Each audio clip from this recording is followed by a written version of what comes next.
చారునే ఇదంతా చేసిందని నాకు తెలుసు ఆజ్జా. నువ్వు నాన్నకి ఎందుకు నిజం చెప్పలేదు? అప్పుడు చారుకి బుద్ధి చెప్పి ఇంట్లో నుంచి పంపించేస్తాడు కదా అని రామలక్ష్మి ఆచని ప్రశ్నిస్తూ ఉంటే, కానీ చారు ఇంట్లో నుంచి వెళ్ళదు.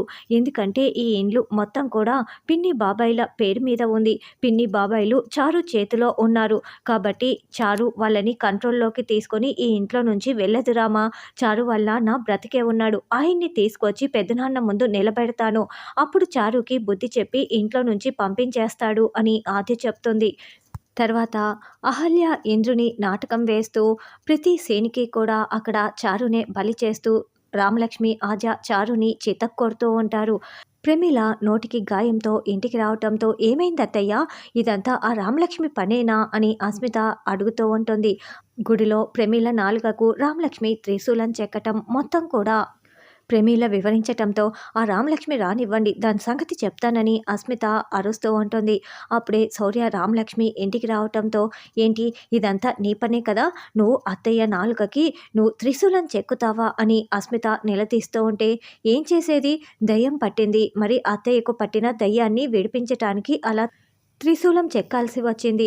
ఆ గుడి ఆచారం ప్రకారం దయాన్ని వదిలించటానికి అలాగే చేస్తారు. నేను అదే చేశాను. నేనేం తప్పు చేశాను?" అని రామలక్ష్మి అంటుంది. ఇక్కడ నేనేమీ తప్పు చేయలేదు అని రామలక్ష్మి చెప్తే, "నేను కూడా ఏమీ తప్పు చేయలేదు. డబ్బులు ఇచ్చి నాటకం ఆడమంటేనే నేను కూడా నాటకం ఆడాను" అని ప్రమీల చెప్తుంది.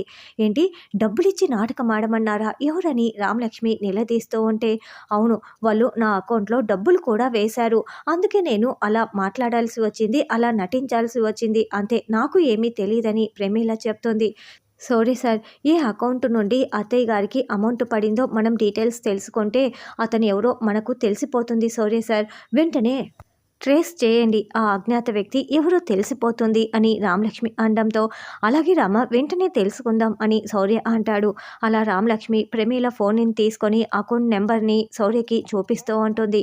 శౌర్య దానిని సెర్చ్ చేసి మొత్తం వెతుకుతూ ఉంటాడు.